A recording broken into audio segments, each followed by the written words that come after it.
Cara, eu tô desde o final de 2013 atendendo empresas. E assim, ó, isso que a gente tá falando acontece todos os dias. E são dores recorrentes. E o podcast aqui, cada convidado que vem, quando a gente vai falar de empreendedorismo, tem até um viés. Parece que, assim, não é bom empreender. Mas eu não Não. quero trazer essa roupa que muitas vezes quem consome bastante conteúdo no YouTube, por exemplo, Spotify, Instagram e tal, existe uma narrativa que empreender é muito lindo, que é Nossa, muito quem dera. colorido, né? Então você vê lá, sei lá, o Flávio Augusto, lá da Grupo Wiser. Ah, bilionário, o cara era pobre, ficou rico. Cara, é incrível. Só que assim, para cada Flávio Augusto que deu certo, tem tipo 1 milhão de outros cara da Silva, que ele Flávio Augusto da Silva, né? Que deram errado. Por quê? Porque não tiveram o conhecimento, não tiveram preparação, não tiveram ajuda. E aí, é bom empreender, é lindo, é uma ferramenta que socialmente ajuda a sociedade, a economia cresce, o Brasil só vai crescer se tiver empreendedores. Isso é Sim. fato. Só que o empreendedor precisa entender que para ter o bônus de ser milionário, de conseguir ter liberdade financeira, de conseguir ter liberdade geográfica e outras coisas, ele precisa pagar o preço. Então tem cara que começa a empreender e acha que, tipo assim, só porque eu comecei a vender um negócio aqui, daqui 6 meses eu tenho que estar rico. E se ele for muito bom naquilo que ele faz, ele vai se tornar rico. Mas ele tem que entender que muitas vezes ele tem uma jornada. Então por isso que muitas vezes o empreendedor desiste e fala que não é para ele, porque ele não aprendeu. E aí o motivo do podcast aqui é trazer histórias reais. Então assim, Sim. você está no front também atendendo empresas, quer mostrar o que os caras estão quebrando a cara para você que está assistindo, falar, pô, legal, eu estou fazendo esse mesmo erro que a empresa que você acabou de falar está cometendo, de não colocar o imposto correto na precificação, de não fazer um planejamento e entender que vai aumentar o imposto dele. Talvez fazer um planejamento, beleza, hoje minha estrutura eu tenho 3 funcionários, custo tanto fixo. Se eu atender X, se eu aumentar em 50% o meu faturamento, quantos funcionários eu vou ter no custo aqui? Será que no final das contas vai fechar a conta? Vou ter lucro mesmo assim ou não? Tem às vezes que conforme ele cresce o custo fixo ali, ele não consegue Sim. ter esse lucro. Às vezes ele pequenininho dá bom, né? Mas quando cresce, ele tem que ajustar algumas coisas. Eu atendi recentemente uma pizzaria que tinha essa questão do preço. Era incrível o trabalho, só que assim, desde a primeira reunião, eu assim, ó, gente, precisa mexer no preço. Ó, você tem um produto muito top, mas a conta não tá fechando. Então, se você. Ou você vai. O seu ponto de equilíbrio tem que ser tanto, que era o dobro, ou você tem que fazer a redução do custo aqui, aumentar seu preço para ter margem para você conseguir lidar com o mesmo faturamento. Porque se você continuar com essa margem e aumentar o custo de funcionário, outras coisas e espaço, você vai quebrar. Exato. E aí até nessa parte do planejamento, né? Que é aí que entra a questão de faturamento, lucro, etc. E custo, né? Por exemplo, você tem esse copo aqui, você toma R$ 1 de prejuízo nele toda vez que você vende ele. Só que você só vende um por mês. E ele traz um monte de venda junto. Beleza, top. Só que às vezes acontece uma mudança de cenário que você passa a vender 1 milhão dele por mês. Você passou a vender 1 milhão dele por Já mês, era. seu faturamento vai aumentar em 1 milhão. Vai. Só que você está tomando 1 milhão de prejuízo agora. Entendeu? Por isso que eu falo, Isso. faturamento não é lucro, gente. Não é lucro. Perfeito. E aí outra parte também da análise, que até uma consultora lá de Minas contou pra gente. Ela abriu uma hamburgueria, né? E aí, como que foi o planejamento dela? Às vezes você toma prejuízo em algum produto da hamburgueria, do restaurante, isso é normal, mas desde que você tenha planejamento. O que ela fazia? Ela tinha o Combo Kids. O Combo Kids dela, ela tomava prejuízo no Combo Kids. Mas que criança que vai sozinha numa hamburgueria? Porque o Combo Kids Boa. não é para um adolescente também, é para uma criança com menos de 10 anos. Sim. Que criança que vai sozinha, não vai chegar uma hamburgueria, uma criança de 10 anos, ô tio, Não. me vê um hambúrguer, um combo. Não vai. Não. A criança vai com o pai, vai com a mãe, vai com o irmão, vai com a tia, vai com E pelo é um menos mais evento duas, três muitas vezes, né? Às vezes pessoas. é a família inteira. Então, às vezes é a criança com 5 pessoas. Com 4 Exato. pessoas, né? E aí, em todos os outros lanches, ela tem o lucro dela, tem a bebida, ela tem o lucro dela. Isso que você falou do evento é legal, porque um hamburgueria que a gente atendeu, ele falou exatamente isso. Ele falou, cara, hoje no Brasil, às vezes é difícil vender hambúrguer no horário do almoço, Porque o brasileiro vê o ir à lanchonete, ir à hamburgueria como um evento. É um evento social. Isso. Não é como uma refeição, é um evento, cara. Então você não vai sozinho. Entendeu? Exatamente. Tem lugares, tem tipos de restaurante que a gente vê mesmo como evento. Igual, eu e Tatiana, a gente foi esse dia no rodízio japonês, só que a gente foi porque era aniversário dela. Entendeu? Vira um evento, vira uma comemoração. Ah, vamos reunir. Aí você vai reunir, quer comer pizza.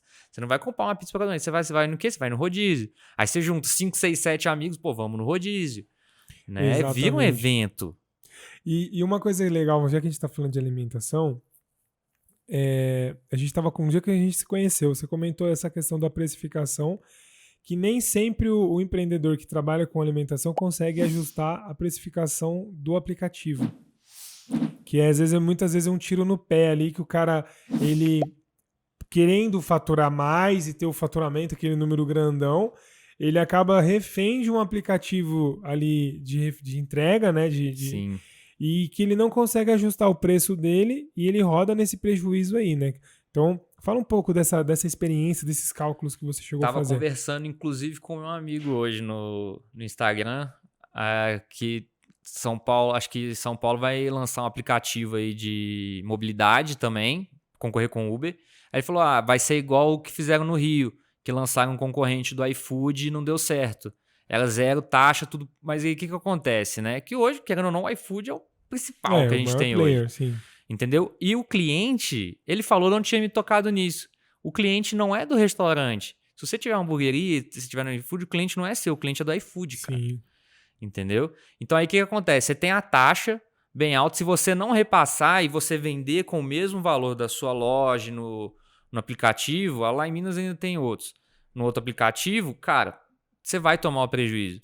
Tem empresários que falam assim, mas eu faço isso como divulgação. Vira uma divulgação também, vira uma plataforma de marketing ali, que você dá cupom, às vezes quem não conhece seu produto vai começar a conhecer.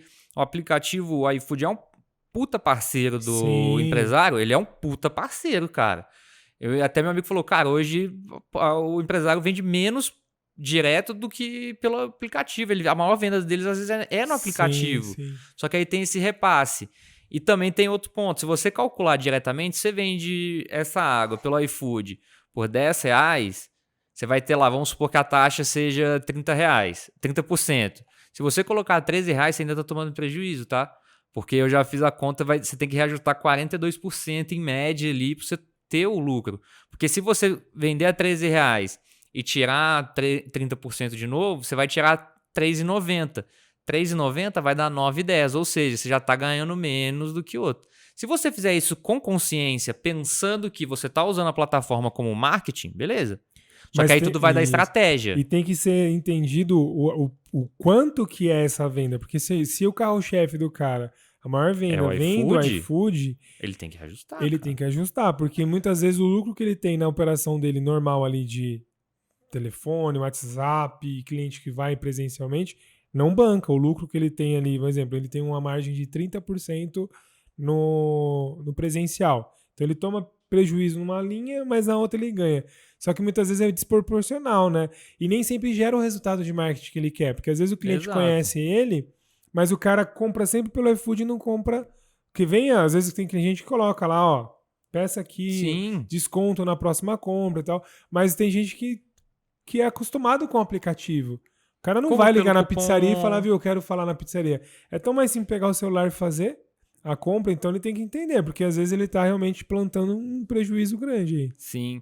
E aí tem outro ponto, mas eu não vou ligar, vou mandar mensagem. Só que aí você mandar mensagem pra pizzaria que você não tem o número, você tem que adicionar, colocar o nome. Você fala, vou ter esse trabalho todo, sabe? O aplicativo já olha ali, tem essa aqui, deram um cupomzinho aqui hoje de R$10.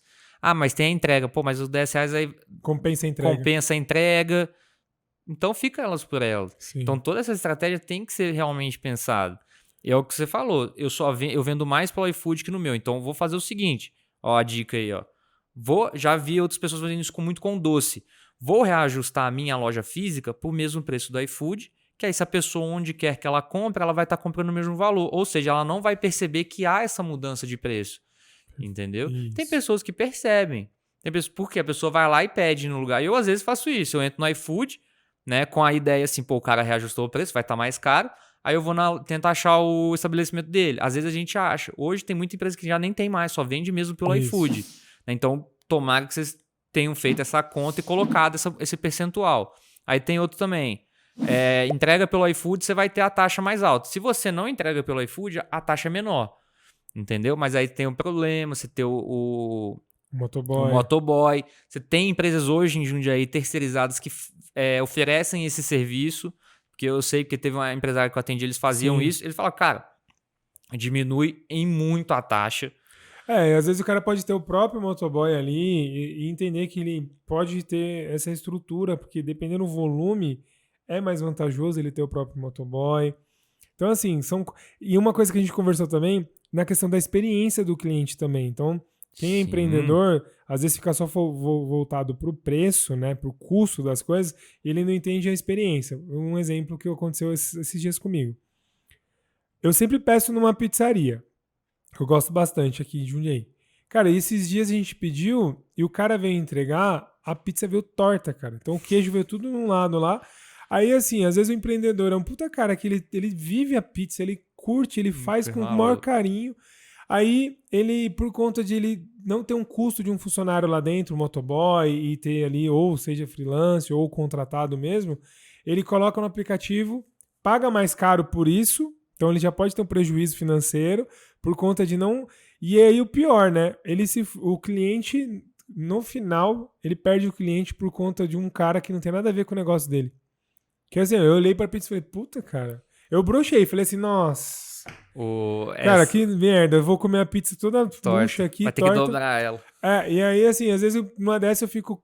Imagina que é a minha primeira compra. Eu falo, meu, que merda de pizzaria, nunca mais eu compro aí. O cara perdeu uma venda, um cliente recorrente ali que poderia ser, por conta de uma entrega, sabe? Que não teve um alinhamento, uma conversa, então é muito E uma coisa que eu isso. comento com os empresários é o seguinte, um cliente que teve uma experiência ruim, talvez ele tire 10, 20 clientes seus. Assim. Mas, às vezes, você vai ter 10 clientes com experiências excepcionais e esses 10 vão trazer um cliente. Exatamente. Entendeu? Porque não é a maioria dos clientes que são propagadores.